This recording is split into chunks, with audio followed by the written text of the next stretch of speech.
दीक्षा देऊन जो जगतिया बद्धास हो उद्धरी वाणीने वदता भागवती कथा व्यासाप्रती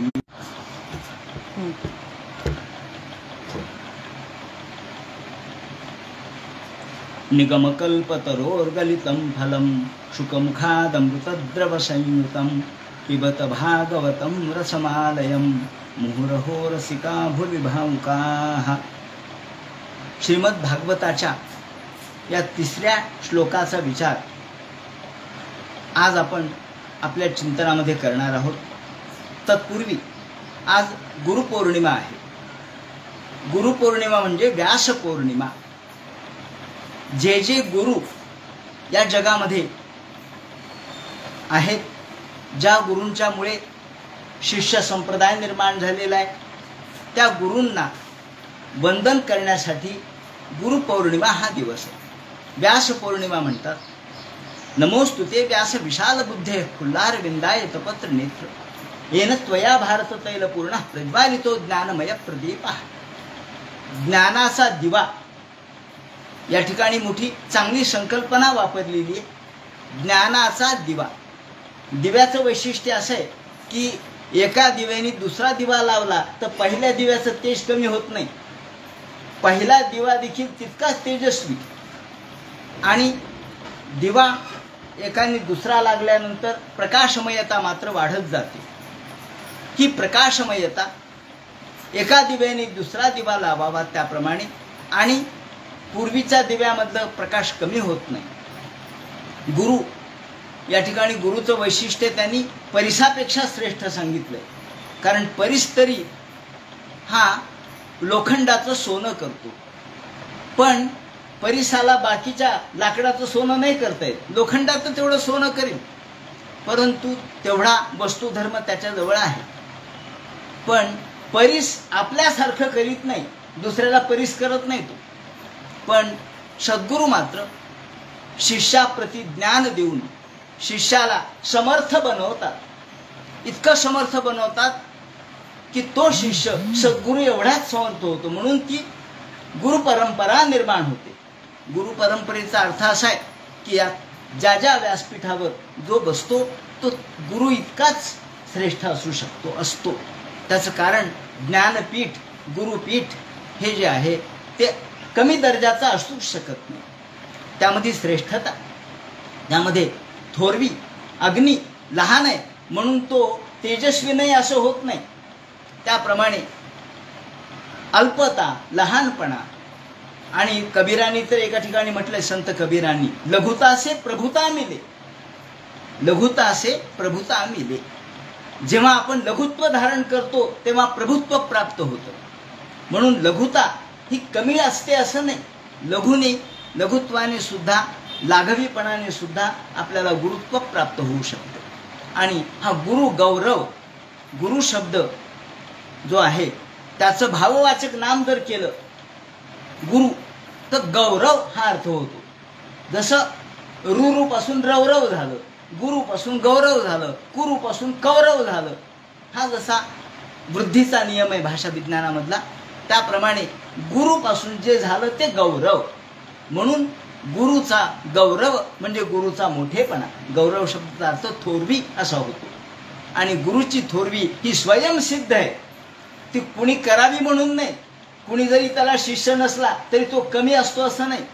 गुरुचं महात्म्य असं आहे की त्याला शिष्य खूप असले, काय हो शिष्य संप्रदाय एवढा माग आहे, 10-5 हजार शिष्य आहेत मग गुरु मोठा, आणि एकाच्या मागे कुणीच नाही तो गुरु मोठा नाही असं होत नसतं। गुरु श्रेष्ठच असतो, शिष्य असो किंवा नसो, त्याचा संप्रदाय शिष्य संप्रदाय।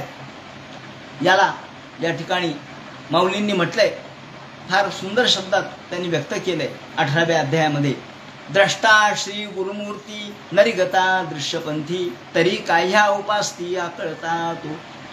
अहो जर गुरुची भेट झाली नसती तर शिष्याला ज्ञान कोणी दिलं असतं बरं? शिष्य हा शिष्योत्तम कसा झाला असता, तो ज्ञानसंपन्न कसा झाला असता, जर कोणीच गुरु भेटला नसता तर. म्हणून गुरु हा, पण गुरु कोणता असावा, तो कसा असावा, आपल्या दैवात कोणता गुरु लिहिलेला आहे हे देखील विधी लिखित असतं. कुणी कोणाचा गुरु होऊ शकत नाही. म्हणून आपल्या या ठिकाणी नामलगावला ज्यांची समाधी आहे, ज्या श्रेष्ठ दर्जाचे महात्मे या ठिकाणी पंढरपूरकर निरंजन स्वामी, पंढरपूरकर किंवा निरंजन स्वामी कराडकर असं आपण म्हणतो. हे निरंजन स्वामी एकदा समर्थ रामदास स्वामींच्याकडे गेले आणि समर्थ रामदास स्वामींना म्हणले, मला गुरु उपदेश द्या. समर्थ रामदास स्वामींनी त्यांना रामाचं चिंतन करायला लावलं. ते म्हणले, राम काही डोळ्यासमोर येईल बुवा माझ्या. ते म्हणले, करा. रामाचा मंत्र दिला, पण काही उपयोग नाही झाला. 6 महिने झाले, वर्ष झालं, पुन्हा समर्थ रामदास स्वामींची भेट झाली. म्हणले, काय झालं? ते म्हणले, काही बदल नाही झाला आणि अंतःकरणात राम प्रगट होईना. ते म्हणले, अरे अरे अरे, तुझा गुरु वेगळा आहे. म्हणले, थांब थांब, तुझा गुरु तुला भेटेल. आणि त्यांचे गुरु जेव्हा भेटले तेव्हा त्यांनी त्यांना गणपतीचा उपदेश दिला आणि सांगितलं, तुम्ही स्वतः गणेश स्वरूप आहात. निरंजन स्वामी स्वतः गणेश स्वरूप होते. त्यांचा जन्म आणि त्यांचा काल हा देखील गणेशाच्याच तिथीवरती झालेला आहे. माघ शुद्ध चतुर्थी हा त्यांचा कालाचा ठिकाण. याप्रमाणे भाद्रपद चतुर्थीला जन्म आहे. याप्रमाणे या निरंजन स्वामी कराडकर हे गणेश स्वरूप होते आणि म्हणून त्यांना प्रत्यक्ष गणेशाने उपदेश दिला. म्हणून कोण गुरु कोणाला भेटतात याच्यावर दैवावर अवलंबून आहे, आपल्या कर्मावर अवलंबून आहे आणि ते विधी लिखितच असतं. कुणी कोणाचं गुरु होऊ शकत नाही. असो, याप्रमाणे सांगायचं असं की द्रष्टा श्री गुरुमूर्ती. गुरुमूर्ती कसा असतो तर द्रष्टा, तो पाहणारा असतो पुढचं, त्याला त्रिकालज्ञ असतो, त्याला सगळं काही दिसतं, त्याला सगळं काही कळतं. असा हा गुरु. व्यास महर्षी हे सगळ्या जगाचं ज्ञान त्यांच्याजवळ आहे म्हणून ते गुरु आहेत. आणि व्यास महर्षी जे जे व्यासपीठावर बसतात त्यांना व्यासच म्हणतात. आपण जेव्हा व्यासपूजा करतो, कोणतेही जो ब्राह्मण पुराण वाचतो त्याला व्यासच म्हणतो. का? तो विस्तार करून सांगतो म्हणून व्यास. त्या ठिकाणी विवरण करून सांगतो म्हणून व्यास. बी अव असं शब्द येतो व्यास. तेव्हा बी म्हणजे विशेष प्रकारे विस्तार करून जो सांगतो त्याला व्यास असं म्हणावं. आणि हे व्यास महर्षी गुरु परंपरेचे प्रमुख आहे. आणि आज पौर्णिमा आहे. पौर्णिमा याच्यासाठी की पौर्णिमेमध्ये थोडाही आपल्याला अंधाराचा अंश नसतो. चंद्र पूर्ण कलेने फुललेला असतो. 16 कला आहेत चंद्राच्या आणि 17वी जीवन कला आहे ती सद्गुरूजवळ असते. म्हणून या 17 कलांनी प्रफुल्लित झालेला चंद्र हा चंद्रोदय. म्हणून गुरुपौर्णिमा या ठिकाणी एका ठिकाणी शब्द व्यास महर्षींनीच वापरलेला आहे. तो शब्द असा आहे की या ठिकाणी शारद म्हणजे शरद ऋतूमधला जसा चंद्र असावा त्याप्रमाणे गुरु हा देखील शरद ऋतूतल्या चांदण्याप्रमाणे असतो. त्याची बुद्धिमत्ताही तशीच असते. शरद ऋतूप्रमाणे, शरद ऋतूच्या पौर्णिमेच्या चंद्राप्रमाणे त्याची बुद्धिमत्ता असते. याप्रमाणे त्यांनी तो शब्द वापरलेला आपल्याला दिसतो. व्यास महर्षी आणि जे जे गुरु, मग ते कला गुरु असतील, कुणी विद्या गुरु असतात, कुणी कला शिकवणारे असतात, कुणी एखादं कौशल्य शिकवणारे असतात, कुस्ती वगैरे शिकवणारे, ज्याला आपण व्यायाम शिकवणारे, ते देखील गुरुच आहेत. योग शिकवणारे योग गुरु आहेत. प्रत्येक क्षेत्रातले गुरु आहेत. पण सर्वात श्रेष्ठ गुरु कोण तर अध्यात्म क्षेत्रातला, त्याला आपण सद्गुरू असं म्हणतो. म्हणून सद्गुरू हा अध्यात्म क्षेत्रातला श्रेष्ठ आचार्य, ही आचार्य परंपरा आहे. आणि शंकराचार्यापासून पुढे जी सुरू झाली ती आचार्य परंपरा, ती देखील गुरु परंपराच आहे. याप्रमाणे ही गुरु परंपरा आज शिष्याने उपकृत होण्याचा दिवस आहे. शिष्याने आपल्या गुरुबद्दलची उपकृतता, कृतज्ञता प्रकट केली पाहिजे. कारण शिष्य हा गुरुच्या उपदेशाशिवाय तो परमार्थाला पात्र होऊ शकत नाही. त्याची पात्रता जाणून ते त्याला कानमंत्र देतात. आणि म्हणून या भागवताचा जो 3रा श्लोक आहे तो वर्णन करण्यापूर्वी मी आज व्यास महर्षींचं महत्त्व आणि गुरु पौर्णिमेचं महत्त्व या ठिकाणी विवरण केलं. माझा देखील सर्व गुरु महाशयांना विद्यागुरु, ज्ञानगुरु, तपगुरु, योगगुरु, त्याचप्रमाणे आमचे परंपरा गुरु, या सर्वांना मी नमस्कार करतो. आणि निगमकल्पतरोर गलितम फलम, भागवत ग्रंथ काय आहे याचं वर्णन या ठिकाणी केलेलं आहे. भागवत ग्रंथ ज्यामध्ये निगम म्हणजे वेद, निगम म्हणजे वेद, वेदाला आलेलं फळ आहे. निगम कल्पतरोर गलितम फलम शुकमुखादमृत द्रव संयुतम, या ठिकाणी अतिशय सुंदर विवेचन या श्लोकामध्ये त्यांनी केलेलं आहे. अमृतम परमानंद स एव द्रवो रसाः, अमृत म्हणजे परमानंद. अमृत अनेक प्रकारचे आहे. अमृत कर्णामृत, कानावरती गोड कथा पडल्या त्याला आपण कर्णामृत म्हणतो. जे अमृत मंथनातून बाहेर पडलं, ते जे देवानी नेलं स्वर्गामध्ये, ते अमृत स्वादामृत म्हणतात त्याला. काही स्वादामृत, काही कथामृत, काही अधरामृत. न धरामृतम अधरामृतम, भगवंताची मुरली त्याला अधरामृत म्हटले.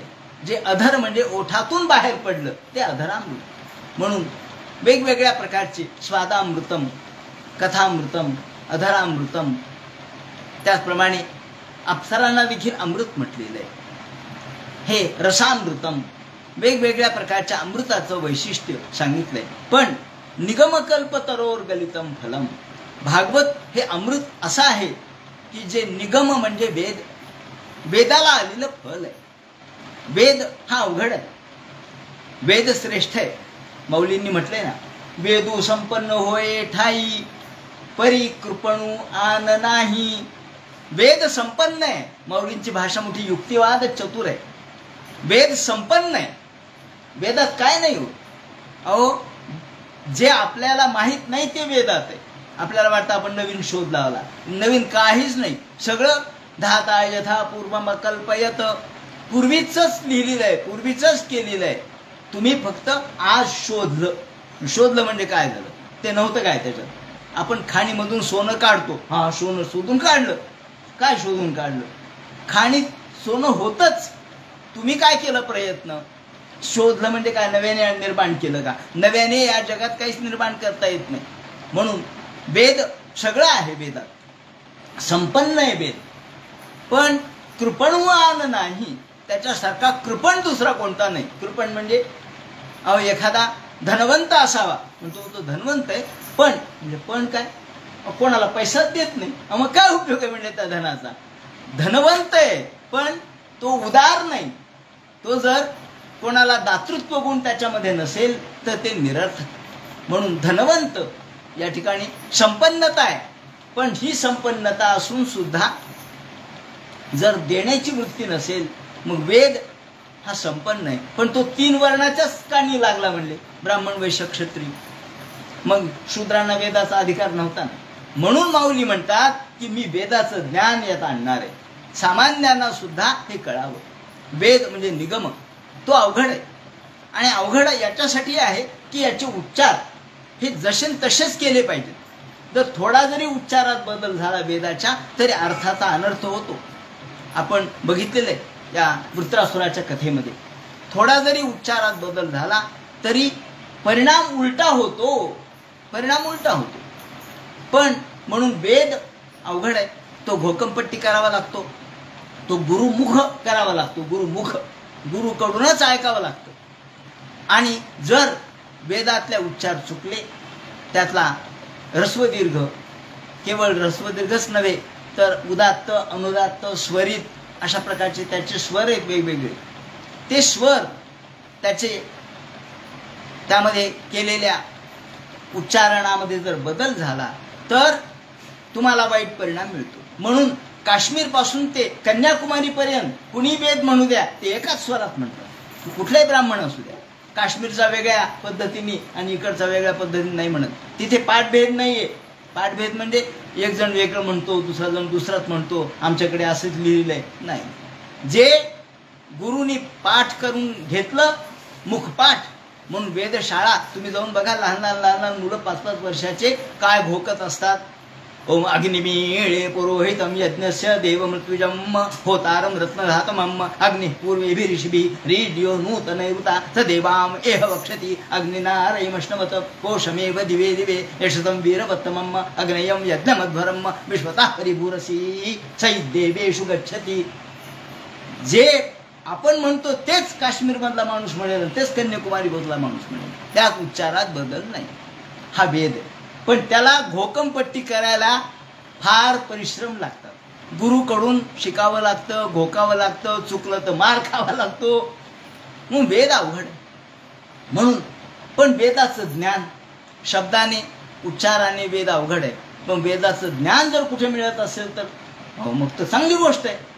झाडावर चढायचं कुणी, त्या फांद्यावर जायचं कुणी, फळ घ्यायचं कुणी, हातात सहजासहजी जर फळ आपण जर गेलो आणि अचानक आपल्या हातात फळ पडलं तर काय आनंद होईल. वा वा वा, माझे परिश्रम वाचले. तसा वेद अवघड आहे. त्याला फांद्या आहेत, त्याला फाटे आहेत, त्याला साल आहे, त्याचा भाग चढण्यासाठी अवघड आहे, शिकण्यासाठी अवघड आहे झाडाप्रमाणे. पण निगमकल्पतरोर गदितम फलम.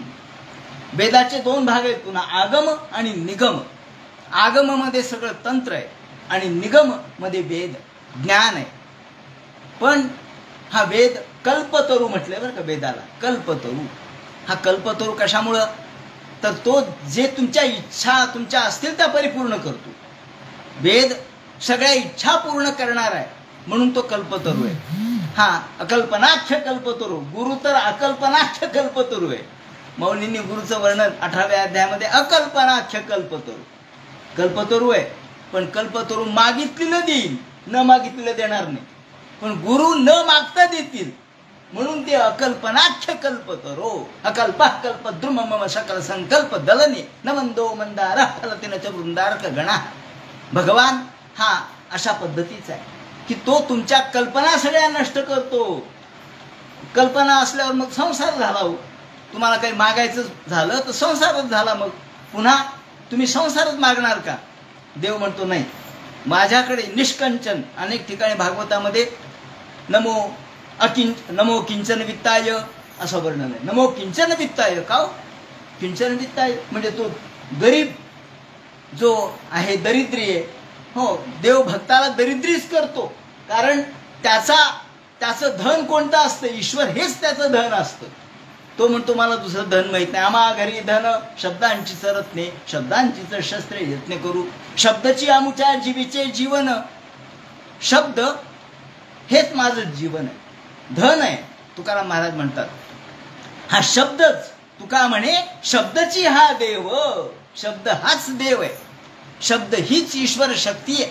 आणि त्यामुळं जो देव आहे तो एकदा प्रसन्न होणार आहे असं समजलं की आपल्याला तो दरिद्री करतो. म्हणजे आमचं चित्त दुसरीकडे राहू नये, देवाकडेच जावं. देवच आम्हाला फक्त नमो किंचन वित्ताय अशा पद्धतीने भगवंताचं वर्णन केलेलं आहे अनेक ठिकाणी. सांगायचं तात्पर्य असं की भगवान हा अकल्पः कल्पद्रुम आहे. तो तुमच्या मनातल्या कोणत्याच कल्पनेचा थारा, कल्पनेचा म्हणजे आमच्या मनातल्या वासनाच ठेवत नाही. वासना आणि विकार नष्ट करणारा भगवान आहे जो वासना नष्ट करतो. वासना माणसाला फार तापदायक ठरते. जेरे शास्त्रींनी एक उदाहरण दिले. जेरे शास्त्रींनी दिले म्हणून देतो. शंकराचार्य होते जेरे. त्यांनी उदाहरण असं दिले की एक ग्रस्त होता. वासना कशी असते माणसाची, वासनेच्या पोटी जन्म घेणे लागी म्हणतो ना आपण. तर हा एक ग्रस्त एका ठिकाणी गेला आणि तिथे गेला तर त्या माऊलींनी त्याला धिरड खायला दिलं. धिरड. तो म्हणलो काय पदार्थ आहे बाबा, त्याला कधीच तो कधी खाल्लंच नव्हतं धिरड. मग त्याला धिरड दिलं खायला. तो म्हणे काय हा पदार्थ काय माऊलींनी सांगितलं त्याला धिरड म्हणतात. असं आहे का म्हणलं. काय सुंदर झालं, काय छान झालं. आला 2-4 दिवसांनी घरी, पण नाव विसरला. काय खाल्लं काही कळेना. पण खायची तर इच्छा झाली. वासना सांगायचं आपल्या मुद्दा वासनेवर चाललाय. मनात इच्छा झाली, वासना झाली. नाही खायचं आज तर खायचं म्हणजे. पण काय खायचं. बायकोला म्हणलं ते कर. म्हणलं काय करू. ते कर. काय ते म्हणजे काय सांगा ना. कळत नाही माझ्या मनातलं. मी सांगणार नाही, पण माझ्या मनातलं ओळख, माझ्या मनातलं ओळखत नाही ती बायको असते का. आणि मग जे मारायला सुरुवात केली त्या बायकोला, आता जुना काळ आहे, बायकोला मारण्याची पद्धत होती, बायको उलट मारत नव्हती. त्यांनी जे पाठीवर मारायला सुरुवात केली, सप सप सप वार केले, ती ओरडायला लागली, अहो सांगा ना, मी करून देते, सांगा ना, करून देते. शेवटी शेजारी गोळा झाले, एक बाई आली, म्हणले अहो का हो, तिच्या पाठीचं दिरड केलं. हा म्हणला दिरड, बरोबर, हेच पाहिजे होतं मला. आता म्हणजे माणसाची वासना माणसाला कुठपर्यंत नेते, रागापर्यंत नेते, त्रासापर्यंत नेते. तेव्हा भगवान ती वासनाच नष्ट करतो, म्हणून संसार नष्ट होतो. संसाराची जी मूल ग्रंथी आहे ती नष्ट करतो, म्हणून निगम कल्प तरोर गलितम फलम. हे जे भागवत आहे ते वेदाला आलेलं फळ आहे. आणि फळामध्ये काय एक नसतं, सगळं काही असतं. ते फलित आहे. फलित म्हणजे सगळं काही प्राप्त होतं. काय प्राप्त होणार नाही, सगळं प्राप्त होतं फळामध्येच. आपण म्हणतो ना, याचं फळ जर मिळालं नाही तर काय उपयोग आहे. सगळं झालं, फळ मिळालं नाही. तुम्ही आंबा घेतला विकत, तो लावला, त्याला पाणी घातलं, त्याला वाढवलं, खतमूत दिलं, सगळं केलं, त्याचं रक्षण केलं, मोठा झाला, हो म्हणजे याला फळच येईना. आंबा खूप चांगला आहे म्हणतात, चांगला आहे, पण फळच येईना. नुसता डवारलाय, त्याला तौर लागेना, त्याला फळ येईना. काय करावं. मग कोणाला तरी विचारलं, मग त्यांनी काहीतरी अजून उपाययोजना सांगितली. मग आलं बाबा कसं तरी, त्याला तौर फुटला. दुसऱ्या वर्षी तौर फुटला, फळही लागलं. लागलं लागलं लागलं म्हणता म्हणता नासकं निघालं. अरे अरे अरे अरे, म्हणजे काय, फळ लागलं पण नासकं निघालं. मग फळ मिळालं का सांगा. फळ आहे पण नासकं आहे. आपण नासकं नारायणीला म्हणतो, मिळालं किंवा निघालं म्हणजे आपण म्हणतो ते झालं, पावलं. तेव्हा असं नासकं उपयोगाचं नाही. म्हणून भागवत हे नासकं फळ नाहीये, ते आमचं नासकं जीवन चांगलं करणारं फळ आहे. नासलेलं जीवन सुद्धा सुफल आणि संपूर्ण करणारं हे भागवत आहे. निगम कल्प तरोर गलितम फलम. हा निगम वेदाला प्राप्त झालेलं, वेदाला आलेलं फळ, आणि ते नासकं नसलेलं फळ, खराब नसलेलं, दुर्गंधीयुक्त नसलेलं, सडकं नसलेलं हे फळ. का, कशावरून म्हणता तुम्ही. ते गलितम, ते खाली गळालेलं आहे. गळालेलं आहे म्हणजे परिपक्व आहे. ते परिपक्व असल्याशिवाय गळालं नाही. मुद्दाम काढलं नाही, मुद्दाम तोडलं नाही. मुद्दाम तोडलं तर अर्ध कच्चं राहतं. पण हे आपोआप आपल्या त्र्यंबकम यजामहे सुगंधिम पुष्टिवर्धनम उर्वारुकमिव बंधनान, हा जो मंत्र आहे तो काय सांगतो. उर्वारुकमिव बंधनान, सहज मी या माझ्या जीवनाची दोरी. आता प्रत्येक माणूस जन्माला आलेला तर मृत्यू पावणारच आहे ना, पण तो सहज गळून पडावा. म्हणजे झालं बाबा ऍक्सिडेंटमध्ये गेला असं होऊ नये, किंवा काही अडचणी झाल्या त्याच्यातच गेला असं होऊ नये, अर्धवट जीवन राहिलं असं होऊ नये. मृत्योर्मुक्षीयमामृतात, मृत्यू तर होणारच आहे, पण तो सहज. त्यांनी वाळुकाचा उल्लेख दिलेला आहे. त्र्यंबकम यजामहे सुगंधिम पुष्टिवर्धनम उर्वारुकमिव बंधनान. उर्वारुक म्हणजे वाळूक. वाळूक जसं पिकलं म्हणजे सहज देठातून बाजूला जातं. वाळूक पिकलं म्हणजे सहज देठातून विलग होतं. तसं मी या संसारातून सहज विलग व्हावं, हा त्यातला तात्पर्य अर्थ आहे. तसं हे फळ पिकलं म्हणून पिकल्या सेंद कडूपण गेले, तैसे आम्हा केले नारायणी. संत तुकाराम महाराज म्हणतात, पिकलेल्या शेंदाचं जसं कडूपणा सहजच जातो. कडू असतंच शेंद आधी, पण जे पिकलेलं शेंद आहे त्याचा कडूपणा जातो, परिवर्तन होतं त्याच्यात. तसं बदल करणारं हे भागवत आहे. ते फळ आहे आणि ते सहज खाली पडलेलं आहे. निगम कल्प तरोर गलितम. ते गलित आहे म्हणजे विगलित आहे असं नाही, गळून गेलेलं आहे असं नाही, त्याची क्षमता संपली असं नाही. ते सहज खाली आलंय, सहज खाली पडलंय. या ठिकाणी वर्णन त्यांनी असं केलंय की हे स्वर्गामधलं फळ आहे. ते नारदाने आणलं. कुणी आणलं? नारदाने आणलं. स्वर्गामधलं हे फळ नारदाने आणलं, ते व्यासाकडे दिलं आणि व्यासाने शुकाच्या मुखात घातलं. आणि म्हणून ते म्हणतात शुकमुखाद अमृतद्रव संयुतम. हे जे फळ आहे, पण ते फळ असं आहे की मग याच्यामध्ये साल असेल, बिया असतील, रेषा असतील. फळामध्ये असतात ना, आंब्यामध्ये साल असतं, आंब्यामध्ये रेषा असतात, आंब्यामध्ये कोय असते. असं काही आहे का? अहो नाही नाही नाही, याच्या टाकाऊ भाग असा काहीच नाही. टाकाऊ भाग फळामध्ये असतो ना, आपण जे फळ खातो ते टाकाऊ, बी टाकावे लागते, निदान रेषा तरी टाकावे लागतात, निदान त्याच्यामधले साल तरी टाकून द्यावं लागतं. हे तसं नाही. अमृतद्रव संयुतम, पूर्णपणे अमृतमय असं हे फळ. अमृतरूपी द्रव याच्यात आहेच आहे. त्यांनी वर्णन केलंय की हे निगम म्हणजे वेदाला प्राप्त झालेलं फळ भागवतम नाम तत्तु वैकुंठगतम नारदैनानीय मह्यदत्तम. व्यास महर्षी म्हणतात, हे नारदाने मला दिलं. तत्तु वैकुंठगतम, ते वैकुंठातलं फळ आहे. ते नारदैनानीय मह्यम दत्तम मयाच शुकस्य मुखे निहितम, आणि मी शुकमुखाला ते टाकलं. तच्च तन्मुखात विगलितम शिष्य प्रशिष्यादि रूप पल्लव परंपरया शनैरखंड मेवावतीर्णम.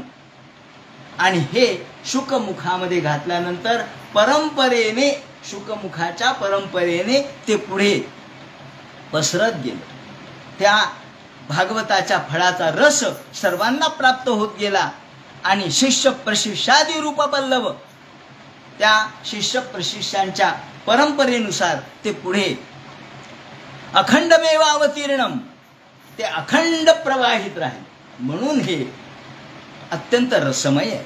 आणि हे जे एतच्च भविष्यदपि भुवन्निदिष्टम, आणि इथून पुढे सुद्धा भागवताचं फळ, त्यातला रस असा पुढे लोकांच्या पर्यंत प्रवाहित होणारच आहे. आणि हे अतएवामृत रूपेण द्रवेण संयुतम, याला तद रस जो शब्द वापरला तो अमृतमय द्रवरूप आहे. खूप यामध्ये सूक्ष्म अर्थ आहे. कारण द्रव शब्द का वापरला हो, अमृतमय शब्द का वापरला? इथे त्यांनी एवामृत रूपेण द्रवेण संयुतम, त्यांनी म्हटलंय मुखात अमृत द्रव संयुतम. नुसतं अमृत संयुतम कुठे म्हणलंय? अमृत द्रव. मग द्रव म्हणजे काय? द्रव म्हणजे खरं नारद भक्ती सूत्रामध्ये याचं वर्णन करण्यात आलेलं आहे की जो भक्ताचं वैशिष्ट्य काय, जो द्रवीभूत होतो तो भक्त. एवं द्रवते, जो द्रवीभूत होतो, ज्याच्या अंतःकरणाला पाझर फुटतो तो भक्त. ज्याचा अंतःकरण दगडासारखा राहतो तो भक्त नाही.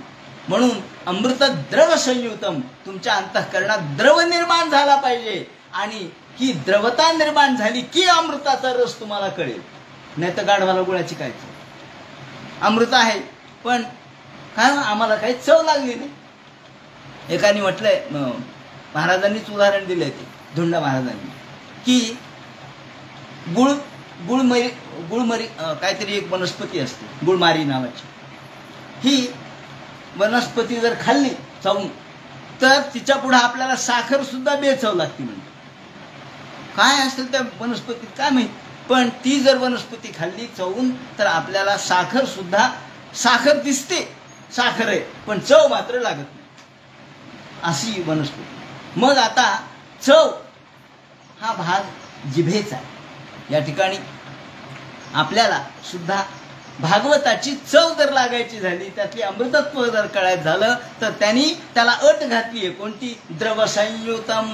तुमचं अंतःकरण द्रवीभूत होऊ द्या. जर अंतःकरण द्रवीभूत झालं नाही, प्रेममय झालं नाही, द्रव शब्दाने प्रेममयता सूचित केली आहे, द्रव शब्दाने द्रवीभूतता सूचित केली आहे. आणि जो द्रव आहे, सद्द्रवता ज्याच्यामध्ये आहे, अंतःकरण राम परिसता श्रवणी अश्रुधारा नयनी. राम म्हटल्याबरोबर, देवाचं नाव घेतल्याबरोबर डोळ्यातून अश्रुधारा लागल्या पाहिजेत. सद्गतीत अंतःकरण झालं पाहिजे.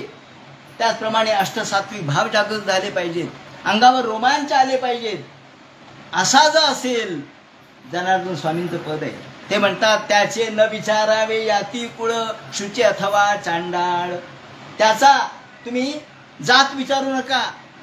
अहो जात न पूछो साधू की पूछ लीजिए ज्ञान. साधूची जात विचारायची नसते, धर्म विचारायचा नसतो. नाहीतर मग एकनाथ महाराजांचे शिष्य हे एकनाथ महाराजांचे गुरुबंधू हे शेख मोहम्मद झालेच नसते. जनार्दन स्वामींचे शिष्य शेख मोहम्मद होते का? अहो, द्रवीभूत अंतःकरण होतं. शेख मोहम्मद स्वतः म्हणतात की मी शेख मोहम्मद अविंद परी त्याच्या हृदयी गोविंद. मी अविंद आहे, मी मुस्लिम आहे, पण माझ्या हृदयात गोविंद आहे. जनार्दन स्वामींनी हे पाहिलं की याच्या अंतःकरणात गोविंदाचं रूप आहे, हा वारकरी आहे, म्हणून उपदेश दिला. सांगायचं तात्पर्य असं की द्रवीभूतता, ज्याचं अंतःकरण द्रवीभूत होतं, भगवंताचं नाव घेतल्याबरोबर ज्याच्या अंतःकरणात प्रेम जागृत होतं, प्रेममयता जागृत होते. म्हणून नारद भक्ती सूत्रात द्रवाला महत्व दिले. प्रेम स्वरूप ही जी भक्ती ती कशी आहे? सा तस्मिन परम प्रेम रूपा, त्याला तस्मिन परम प्रेम रूपा म्हटलंय. आणि द्रवीभूतता त्यामध्ये निर्माण होते. जो द्रव सद्रवता ज्याच्यामध्ये द्रवीभूतता आहे.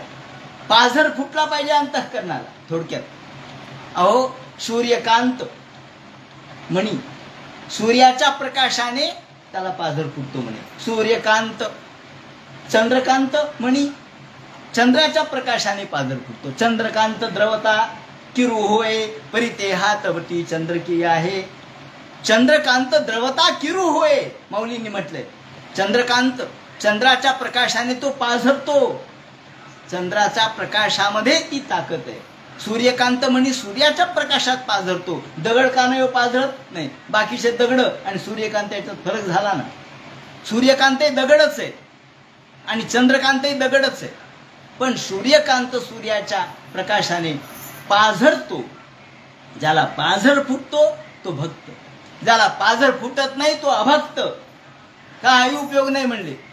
तो ज्याला पाझरच फुटला नाही, ज्याचं अंतःकरण द्रवित झालं नाही. म्हणून अंतःकरण हे द्रवीभूत होणार आहे.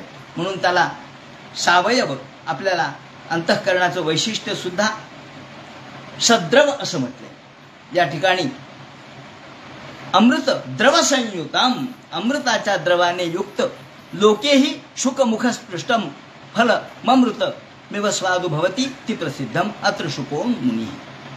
म्हणून निगम कल्पतरोर गलितम फलम शुकमुखाद अमृत द्रव संयुतम. भक्ती युक्त अंतःकरणाने हे ऐका. जर भक्ती मनात नसेल तर मग तुम्ही कितीही त्याच्यासमोर पारायण करा, उपयोग नाही. मनात भक्ती असेल तर त्याच्या एका शब्दाने त्याला मुक्ती प्राप्त होते, एका शब्दाने तो मुक्त होऊ शकतो. म्हणून श्रवण असं असावं की ज्या श्रवणाने आपल्या अंतःकरणामध्ये तल्लीनता प्राप्त व्हावी. आणि म्हणून ते म्हणतात निगम कल्पतरोर गलितम फलम शुकमुखाद अमृत द्रव संयुक्तम. अमृत द्रव संयुक्त असलेलं हे फळ, अमृताने परिप्लुप्त असलेलं हे फळ, ते म्हणतात तुम्ही पिबत भागवतम रसमालयम, पिबत भागवतम रसमालयम. हे भागवत रूपी फळ तुम्ही प्या. आता इथं खा नाही म्हणलं, फळ खा नाही म्हणलं, फळ प्या म्हणलं. कशामुळं? तर यामध्ये रसवत्ता आहे आणि रसवत्ता हे पिण्याचं वैशिष्ट्य. आपल्याला भागवतातून जी रसवत्ता प्राप्त होते, तर पिणं म्हणजे या ठिकाणी जिव्हेचा गुणधर्म आहे. पण कान हे ऐकणार आहेत, कानातून आपण गोष्टी ऐकतो. गोडी ही जिव्हेला कळते. जेव्हा माऊलींनी 6व्या अध्यायात म्हटलंय की दोन्ही इंद्रिय, आता शब्द हा कोणाचा आहे? शब्द हा ऐकण्याचा विषय आहे. शब्दू विखोतरी श्रवणाचा. शब्द हा ऐकण्याचा विषय आहे. म्हणजे आपल्याला शब्द ऐकू येतो, दिसत नाही शब्द. ऋषी होते त्यांना दिसला वेद, म्हणून त्यांना द्रष्टे म्हणतो आपण. त्यांनी मंत्र द्रष्टे, मंत्र पाहिले, ऐकले नाही, पाहिले. आपण मात्र शब्द ऐकतो. शब्दू विखोतरी श्रवणाचा. पण परंतु रसना म्हणे हा रसुहा आमुचा. मग रसना म्हणजे जीभ, जीभ म्हणते, पण त्यातून जी गोडी ती माझी. कानाला हे कान आणि जीभ यांच्यामध्ये एक खोटं खोटं लटकं भांडण लागलं. इंद्रिया लागे कलंभा एकमेका, इंद्रियामध्ये भांडण लागलं. कलभा कलंभा म्हणजे भांडण, एक लुटुपुटीचं भांडण. कोणतं भांडण? तर कान म्हणतो हा माझा आहे, जीभ म्हणते हे माझं आहे. कान म्हणतो शब्द माझा आहे, जीभ म्हणते पण त्यातला रस माझा आहे. कारण गोडी काय तुला कळते का? मला कळते. गोडी ही आपल्याला कळते, म्हणून त्याला संवेदनेची आंतरप्रक्रिया असं म्हणतात. एक संवेदना दुसऱ्या संवेदनेवर आपण आरोपित करतो. आपण म्हणतो काय गाणं गोड आहे हो. गोड गाणं आणि गोड हे कानाचा विषय गाणं आहे ऐकणं, पण गोडी ही जिभेचा विषय, म्हणजे जिव्हेचा विषय आपण कानावर आरोपित केला आणि कान आणि जिव्हा यांच्यामध्ये परस्परामध्ये एकमेकांमध्ये सामरस्य आपण गृहीत धरलं. म्हणून ते म्हणतात की पिबत भागवतम रसमालयम, हा रसपूर्ण असलेलं भागवत आता प्या. पिबत, गोपी शब्दाची व्युत्पत्ती सांगताना गोभे पिबती असं म्हटलं. ज्या इंद्रियांनी भगवंताला पीत होत्या, डोळ्यांनी पीत होत्या, कानाने पीत होत्या, पाहण्यामध्ये स्पर्शामध्ये तल्लीन झालेल्या होत्या. गो म्हणजे इंद्रिय. इंद्रियांनी सर्वेंद्रियांनी त्या भगवंताला आत्मसात करत होत्या. पिणं या शब्दाने अनुभवणं हा अर्थ व्यक्त होतो. पिणं म्हणजे अनुभवणं. म्हणून पिबत हा जो शब्द आहे तो अनुभवा या अर्थाने. नुसतं प्या नाही, रस पिला पण अनुभवला का? सर्वेंद्रियांनी सर्वांगानी तो अनुभवला पाहिजे.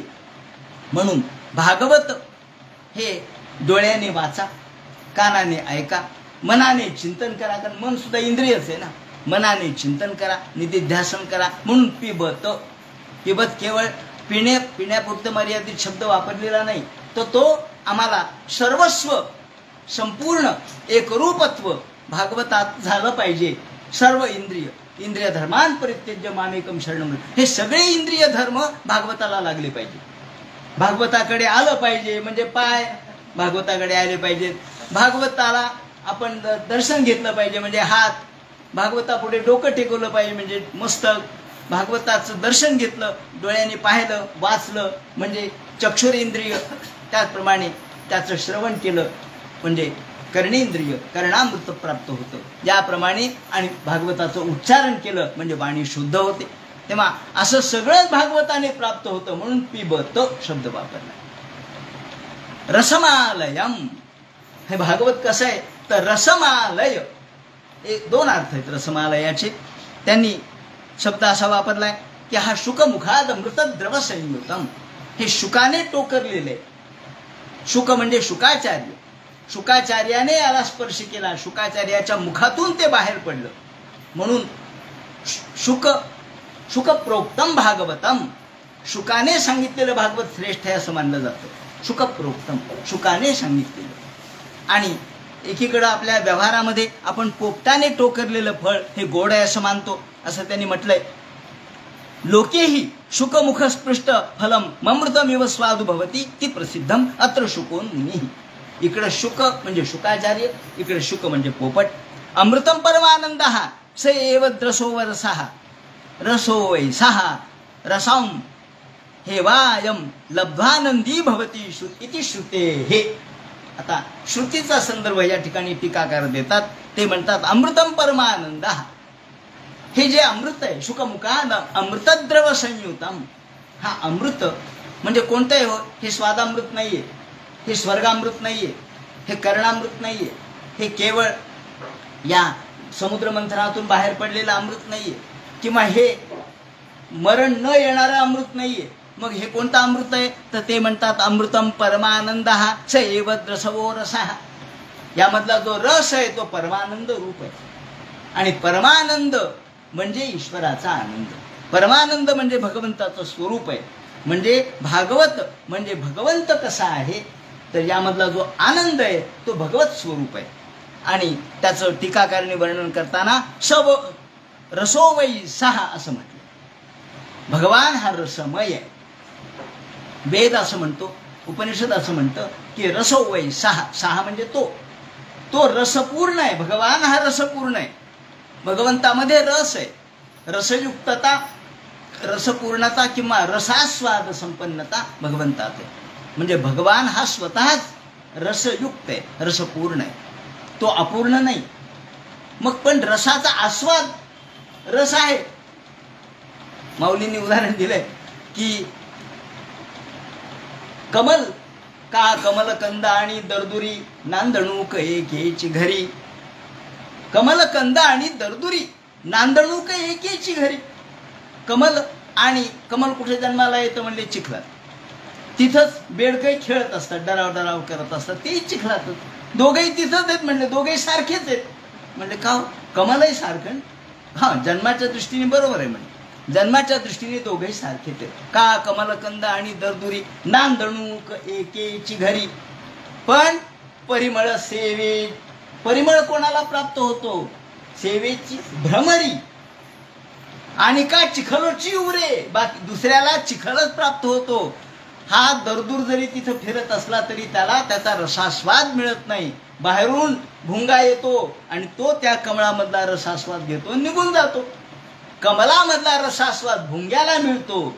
कमलातला रसास्वाद या डराव डराव करणाऱ्या बेडकांना मिळत नाही. बेडूक तर जवळच आहे म्हणले, हो जवळच आहे, पण त्याला कळलं पाहिजे ना, त्याला कळलं पाहिजे.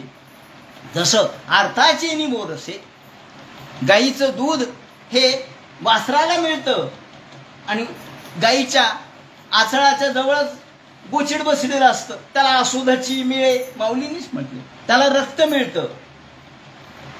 दूध कीर आणि गोड ते त्वचेच्या पदराड. दूध कीर गोड आहे, ते कुठे आहे? पण त्वचेच्या पदराच्या आड. माऊलींची भाषा ना खूपच चिंतनीय आहे. आता तसं विचार केला तर गाईला काय पदर आहे का? पण गाय ही गो माता आहे म्हणून तिला त्वचेची या पदराड. आणि आजकाल स्त्रिया पदरच घेत नाहीत. काय म्हणावं होतं माऊलींनी माऊली आज असते आहात म्हणले, असते चुकलं माझं. त्वचेची या पदराड, इथे त्वचेला सुद्धा पदर शब्द वापरलाय, पांघरून शब्द वापर. तिथं दूध आहे, पण हे मिळतं कोणाला? आर्ताची निवोरसे, फक्त वासराला मिळतं. पण तिथे जवळच असलेला गोचिड, निकटता, हा मी त्याच्या अगदी जवळ आहे, मी निकट आहे, मी देवाच्या जवळ आहे. देवाच्या जवळ असला म्हणजे तुला देव मिळतो असं होत नसतं. काय मिळतं? अशुद्धची मिळ. तुम्हाला अशुद्धच मिळणार, रक्तच मिळणार. याप्रमाणे सांगायचं तात्पर्य असं की इथे अमृतत्व शब्दाने त्याने आनंदमयता प्रगट केली आहे. आणि आनंद म्हणजे ईश्वराचं स्वरूप आहे. रस हेवा यम लब्धा नंदी भवती. ही श्रुती काय सांगते? यल लब्ध्वा. नारद भक्ती सूत्र काय सांगतं? यल लब्ध्वा नंदी भवती. जे प्राप्त झाल्यानंतर माणूस आनंदी बनतो, जे प्राप्त झाल्यानंतर माणसाला दुसरं कशाचीही इच्छा होत नाही. रसम हेवायम लब्ध्वा नंदी भवती इति श्रुते. हे श्रुती देखील हेच सांगते, आनंदी भवती. यल लब्ध्वा पुमान पुष्टो भवती, तुष्टो भवती, आनंदी भवती, पुमान सिद्धो भवती. नारद भक्ती सूत्र सांगते हे प्राप्त झालं म्हणजे पुमान माणूस भक्त तो सिद्ध होतो, आनंदी होतो, तो या संसारातील व्यापातापातून मुक्त होतो. अतो हे रसिका, म्हणून तुम्ही रसिक व्हा. या ठिकाणी रस, हा देव रसपूर्ण आहे. हो, उसात रस आहे, पण जर खाल्लाच नाही तर काय उपयोग आहे? नाही व खातच येत नाही, दातच नाही चांगले, मग त्या रसाकडे काय करायचं? रस असून दिसता उसात रस नाही का असं कोण म्हणेल? पण जर आम्हाला खाता नाही आला तर त्या उसाच्या रसाचा काय उपयोग आहे? तसंच आहे या ठिकाणी आम्हाला जर ती प्राप्ती झाली नाही म्हणून रसिक होण्याची गरज आहे. भरताने सुद्धा साहित्यशास्त्र, नाट्यशास्त्र याच्यात रसाचं वर्णन केलेलं आहे. हा रस कोणाला प्राप्त होतो, कसा प्राप्त होतो, त्याला रसिक कोणाला म्हणायचं? रस म्हणजे काय? रस येते का? पदार्थ हा उच्चते आस्वाद्यत्वात. भरतमुनी म्हणतात रस म्हणजे आस्वाद्यता, रस म्हणजे आस्वाद्यता. पण आस्वाद्यतेसाठी आमची देखील पात्रता तितकी असली पाहिजे. आम्हाला देखील भगवान आस्वाद्य झाला पाहिजे. देव हा संतांना आस्वाद्य होतो कारण संतांची पात्रता तेवढी आहे, ते रसिक आहेत. म्हणून रसपूर्णता भगवंताजवळ आहे. ते म्हणतात माझ्याकडे सगळंच आहे. जसं कल्पवृक्षाच्या खाली एखादा जरी बसला तरी तो जर कल्पवृक्षाला लंगोटीच मागायला लागला तर कल्पवृक्ष काय देणार आहे? म्हणून या कल्पवृक्षाची तळवटी झोळिया देत असे गाठी, माऊलींचं उदाहरण आहे. याप्रमाणे भगवान हा अकल्प कल्पद्रुम आहे. तो कल्पनेच्या शिवाय आम्हाला सगळं देणार आहे. आपण कल्पना न करताही सगळं प्राप्त करून देणार आहे. आमच्या सगळ्या वासना नष्ट करणार आहे. परंतु आम्ही तशा प्रकारची अपेक्षा तिथे जाऊन करत नाहीत, म्हणून आम्ही रसिक नाहीत. मग आम्ही कोण आहोत? तर आम्ही फक्त व्यावहारिक आहोत. रसिकता आमच्या जवळ नाही. रसिकता नसेल तर जसं गाणंही कळत नाही, रसिकता नसेल जसं काव्यही कळत नाही. अहो, काव्य समजायला सुद्धा रसिकताच लागते ना, थोडी तरी पात्रता लागते, तर गाणं कळतं, कविता कळते, साहित्य कळतं, नाटक कळतं, नाही तर काय कळणार आहे? म्हणून रसिकता, भगवंताजवळ रस आहे, पण ती रसिकता म्हणजे पात्रता, आपण त्याला पात्र होण्यासाठी पिबत भागवतम रसमालयम, हे रसरूपी भागवत आहे. रसमालयम, रसम आलयम, रसमालयम, रसाने परिपूर्ण आहे, हा एक अर्थ आहे. आणि दुसरा अर्थ असा आहे की आलयम लयो मोक्ष, हा मनाने सांगत नाही, टीकाकारांनी जे सांगितले त्याच आधारावर. आलयम लयो मोक्ष, पिबत भागवतम रसम आलयम. लय म्हणजे समाप्ती. अहो, आयुष्याच्या शेवटी तरी भागवत आहे का? लयम, जोपर्यंत लय होत नाही, जोपर्यंत विलय होत नाही, जोपर्यंत निदान मरण येत नाही. आलय, आ म्हणजे पर्यंत, आकर्ण म्हणतो ना आपण, तेव्हा आजानु पर्यंत. तेव्हा जोपर्यंत आमचा लय होत नाही तोपर्यंत भागवत आहे का? आलयम लयो मोक्ष, लय म्हणजे मोक्ष किंवा लय म्हणजे मुक्ती, लय म्हणजे मृत्यू, त्या अर्थाने हा अर्थ दिलेला आहे. म्हणून रसमित्युक्तेपि गणितस्य तस्य रसस्य पातु मशक्यत्वात् फलमिति द्रष्टव्यम न च भागवतामृतपानं मोक्षेपित्याज्यामित्याह. आलयम लयो मोक्षः अभिविधावाकारः लयमभिवाप्य नहि दम स्वर्गात.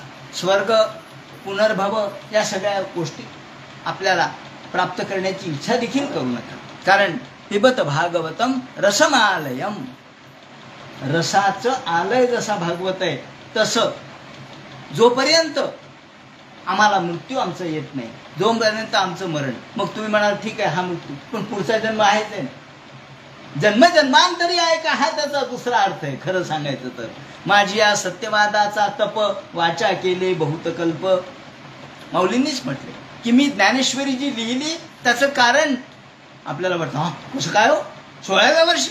ते म्हणतात 16 तुम्हाला दिसले, मागचे जन्म पाहिले तुम्ही, मी किती तपश्चर्या केली पाहिलं का? माझी या सत्यवादाचा तप वाचा केले बहुत कल्प, तया फलाची महाद्वीप लाधली प्रभू. त्या फळाचं महाद्वीप म्हणजे ही ज्ञानेश्वरी, उगच नाहीये. म्हणून भागवतम रसमालयम, हे भागवत या जन्मात नाही, पुढच्या जन्मात, त्याच्याही पुढच्या जन्मात, जोपर्यंत आपल्याला मुक्ती प्राप्त होत नाही तोपर्यंत ऐका. म्हणून रसमालयम, रसम आलयम, आलयम मोक्ष जे म्हटले ते या जन्मजन्मांतरी ऐका. तुम्ही म्हणाल आता हा जन्म ठीक आहे, पुढचा जन्म माणसाचा येईल कशावरून? पण आपण पुण्य केलं ते काही वाया नाही जाणार, त्या पुण्याने नक्की आम्हाला पुढचाही जन्म मानवाचाच येणार. म्हणून बहुपुण्य केले, आम्ही फार पुण्य केलेलं आहे, म्हणून या विठ्ठले कृपा केली. याप्रमाणे ते म्हणतात, अशा प्रकारे आत्मारामाष्टानुमुनीवर निर्ग्रंथ अप्युरुक्रमे, अप्युरुक्रमे भगवान निर्ग्रंथ करतो. निर्ग्रंथ म्हणजे आमच्यातल्या ग्रंथी तुटून जातात, ग्रंथी विरघळून जातात. ग्रंथी म्हणजे गाठी. कशाच्या गाठी येत होया? आपल्याला काय दिसतं? अचानकच कळतं याला कॅन्सर झाला बाबा, हा कस काय हो, कस काय काय नाही कळलंही नाही. अहो, या गाठी जशा शरीरामध्ये निर्माण होतात, पित्ताच्या गाठीच झाल्या, पित्ताचे खडेच झाले, मूत्राचे खडेच झाले. काय झाले म्हणजे खडे कुठून झाले? खडे खाल्ले काय? नाही. मग आमच्या शरीराची प्रक्रिया आहे तशी आमच्या मनाच्या प्रक्रियेतून गाठी तयार होतात. ते काय कोणी मारत नाही, आपल्या मनाच्या प्रक्रियेतूनच या गाठी तयार होतात. या गाठी भगवान मुक्त करतो. आत्मारामाष्टानुमुनीवर निर्ग्रंथा अप्युरुक्रमे. आणि कोण ही ग्रंथी मुक्त करतं तर निर्ग्रंथा जे मुक्त महात्मे आहेत, शुकाचार्यासारखे व्यासांसारखे निर्ग्रंथ हा शब्द वापरला आहे त्यांच्यासाठी, की ज्यांच्या ग्रंथी संपलेल्या आहेत, ज्यांच्या अंतःकरणात कोणत्या गाठी नाही. आणि दुसरा अर्थ असा आहे की आता सगळे ग्रंथ वाचून संपलेत. तुम्ही संन्यासाचं धर्म वाचा ना. संन्यासाचा धर्म काय? संन्याशांनी काही बोलायचं नसतं, जास्त गप्पा मारायचं नसतात, काही सांगायचं नसतं, काहीही कोणाबद्दल बोलायचं नसतं. का? आता ग्रंथ चर्चा करायची नाही, सगळे ग्रंथ संपले वाचून, म्हणून निर्ग्रंथ हा शब्द वापरलाय. निर्ग्रंथा म्हणजे ग्रंथरहितता. जेव्हा प्राप्त होते तेव्हा व्यासांसारखे, शुकमुनींसारखे आपण पुढे बघणार आहोत की ज्यांचे सगळे कर्तव्य संपलेत असे शुकाचार्य होते, म्हणून त्याला निर्ग्रंथ हा शब्द वापरलाय. सगळे ग्रंथ वाचून संपले. शंकराचार्य पहिले, आद्य शंकराचार्य 5व्या वर्षी मुंज झाली. 2 वर्षात सगळे वेद पाठ झाले, उपनिषद, वेदांग. आणि 3 वर्षानंतर म्हणजे 8व्या वर्षी त्यांचे गुरु त्यांना म्हणाले, आता तुला मला शिकवण्यासारखं काही राहिलं नाही, आता तू दुसऱ्या गुरुकडे जा. तिथून ते निघाले आणि 8व्या वर्षी म्हणजे 8 वर्षामध्ये सगळं पाठ झालं होतं. पुढच्या 8व्या वर्षापर्यंत म्हणजे 16व्या वर्षापर्यंत सगळ्या ग्रंथावर, ब्रह्मसूत्रावर भाष्य लिहिलं, वेदावर लिहिलं, गीतेवर लिहिलं, भाष्य लिहिलं. त्यांना असं म्हणतात की 8-8 वर्षाचं एक्सटेन्शन मिळालं. त्यांना मृत्यू येत होता, पण 8-8 वर्ष वाढून दिले म्हणे देवाने. याप्रमाणे 8 वर्षानंतर 16 वर्ष, 16 वर्षानंतर पुढचे 16 वर्ष सगळ्या भारतभर फिरले आणि त्या ठिकाणी 4 ठिकाणी 4 पीठ स्थापन केले आणि या संप्रदायाची निर्मिती केली. वैदिक संप्रदाय जो त्या काळात बौद्ध धर्मीयांनी व्यापून टाकलेला भारत होता, तो पुन्हा एकदा वैदिक संप्रदायाची नवी ताकद या भारताला प्राप्त करून देण्याची क्षमता या शंकराचार्यांची, यांचं वर्णन मोठमोठ्या महात्म्यांनी आपल्याकडच्या नव्हे पाश्चात्य लोकांनी सुद्धा केलेलं आहे. ते म्हणतात बस असा महात्मा नाही. नेहरूंना एकदा प्रश्न विचारला, म्हणजे असे कोणते तुमच्याकडं कोण झाले की ज्यांनी हातात शस्त्र न घेता या ठिकाणच्या बौद्धांना उच्चाटन केलं बौद्धांचं? ते म्हणजे शंकराचार्य. बस हातात शस्त्र न घेता फक्त ज्ञानाने इथला बौद्ध धर्म उच्चाटित केला, फक्त शंकराचार्य. तेव्हा सांगायचं तात्पर्य असं, ज्याला अप्युरुक्रमे असं म्हटलंय, ज्याला निर्ग्रंथा असं म्हटलंय. कुर्वन्ते हेतुकी भक्ती मिथ्थम भूत गुणो हरी. याप्रमाणे मुहुरहो रसिका भुवी भावुका. हे भुवी भावुक, ह्या भूमीवरचे भावुक तुम्ही रसिक व्हा आणि मुहुर हो, पुन्हा पुन्हा पुन्हा पुन्हा ऐका. एकदा नाही कळालं दुसऱ्यांदा ऐका. या एका सप्ताहात, दुसऱ्या सप्ताहात, एका चातुर्मास्यात, 12 चातुर्मास्य, 100 चातुर्मास्य ऐकत राहा, ऐकतच राहा आणि जोपर्यंत मोक्ष प्राप्त होत नाही तोपर्यंत भुवी भावुका. याप्रमाणे भगवान हा इत्थंभूत अशा प्रकारचा आपल्याला प्रगट जोपर्यंत होत नाही अंतःकरणात, तोपर्यंत आपण ही चिंतन मनन केलंच पाहिजे. म्हणून भागवताचं या ठिकाणी वर्णन या श्लोकात केलंय. आता या नंतरचा श्लोक आपण उद्याच्या चिंतनामध्ये करू. पुन्हा एकदा व्यास महर्षींना आणि त्यांच्या परंपरेला नमस्कार करतो. कुंडली कवरदे हर विठ्ठल, सीताकांत स्मरण, जय जय राम. पार्वती.